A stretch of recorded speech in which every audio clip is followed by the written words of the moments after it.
This is Hoot, Chapter 8, Part 2. The next morning, Roy's father offered to drop him at the bus or on her way to yoga class. Roy said no thanks. The rain had finally let up and he felt like walking. A fresh breeze was blowing in off the bay, and the tangy salt air tasted good. Seagulls circled overhead, while two ospreys piped at each other in a nest on top of a concrete utility pole. On the ground at the base of the pole were bleached fragments of mullet skeletons that had been picked clean and discarded by the birds. Roy paused to study the fish bones. Then he stepped back and peered up at the ospreys, whose heads were barely visible over the scraggle of the nest. He could tell that one was larger than the other, a mother probably, teaching her fledgling how to hunt.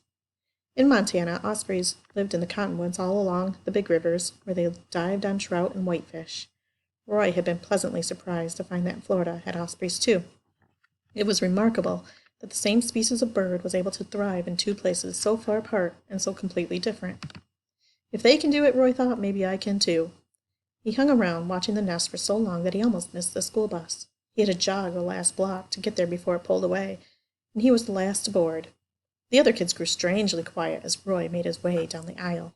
Then, when he sat down, the girl in the window seat quickly stood up and moved to another row. Roy got a bad feeling, but he didn't want to turn around to see if he was right. He hunkered down and pretended to read his comic book. He heard kids whispering in the seat behind him, followed by a hasty gathering of books and backpacks.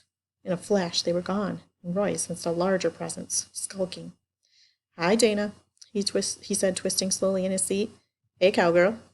After a week, Dana Matherson's nose was still slightly purple and puffy, though it definitely wasn't protruding from the center of his forehead as Garrett had claimed. The only thing startling about Dana's appearance was a fat, scabrous upper lip that hadn't been that way when Roy dropped off the letter at Dana's front door. Roy wondered if Dana's mother had popped him in the kisser. The new injury endowed the big oaf with a disconcerting lisp. "You and me got some business to settle, Eberhart." "What business?" Roy said. "I gave you an apology. That makes us even." Dana clamped a moist, ham-sized hand over Roy's face. "We're a long way from even, you and me." Roy couldn't speak because his mouth was covered. Not that he had much to say. He glared out from behind Dana's pudgy fingers, which reeked of his cigarettes. "You're going to be sorry you ever messed with me," Dana growled. "I'm going to be your worst nightmare." The school bus rolled to a sudden halt. Dana quickly let go of Roy's face and folded his hands primly in case the driver was looking in the mirror. 3 kids from Roy's grade got on the bus, and upon spotting Dana, wisely scrambled for seats up front. As soon as the bus started moving, Dana again grabbed for Roy, who calmly slapped his arm away. Dana rocked back, staring at him in disbelief. "Didn't you even read the letter?" Roy asked. "Everything will be cool as long as you leave me alone." "Did you just hit me? Did you hit my arm?" "So sue me," Roy said. Dana's eyes widened. "What did you say?" "I say you need to get your hearing checked, partner, along with your IQ." Roy wasn't sure what possessed him to wise off to such a violent kid. He didn't particularly enjoy getting roughed up, but the alternative was to cower and beg, which he couldn't lower himself to do. Every time the Everharts moved from one town to another, Roy encountered a whole new set of bullies and goons. He considered himself an expert on the breed. If he stood his ground, they usually backed down or looked for someone else to hassle. Insulting them, however, could be risky. Roy noticed a couple of Dana's meathead pals watching the scene from back of the bus.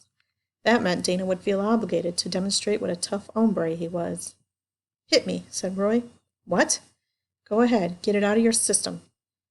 "You're a nutcase, Eberhart, and you're as dumb as a bucket of mud, Matherson." That one did the trick. Dana lunged across the seat and whacked Roy on the side of the head. After straightening himself, Roy said, "There, feel better now?" "Damn right I do," Dana exclaimed.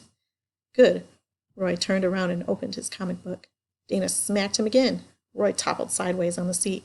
Dana laughed cruelly and shouted something to his buddies. Roy sat up right away. His head really hurt, but he didn't want anyone to know. Nonchalantly, he picked his comic book up off the floor and placed it on his lap. This time Dana hit him with the other hand, equally fat and damp. As Roy went down, he let out an involuntary cry, which was drowned by the loud, gaseous hissing of bus brakes.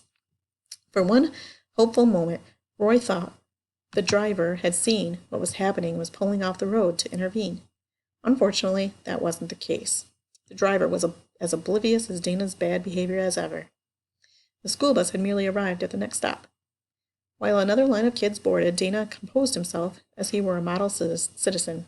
Roy looked down, fixing his eyes on the comic book. He knew the assault would resume as soon as the bus got rolling, and he braced grimly for Dana's next blow. But it never came. For blocks and blocks, Roy sat as rigid as a fence post, waiting to be knocked down once more. Finally, his curiosity got the best of him, and he peeked over his left shoulder. Roy could hardly believe it. Dana was slumped sourly against the window. The dumb goon's fun had been spoiled by one of the kids from the last bus stop, who had been brave enough to sit right next to him. "What are you staring at?" the newcomer snapped at Roy. Despite his pounding headache, Roy had to smile. "Hi, Beatrice," he said.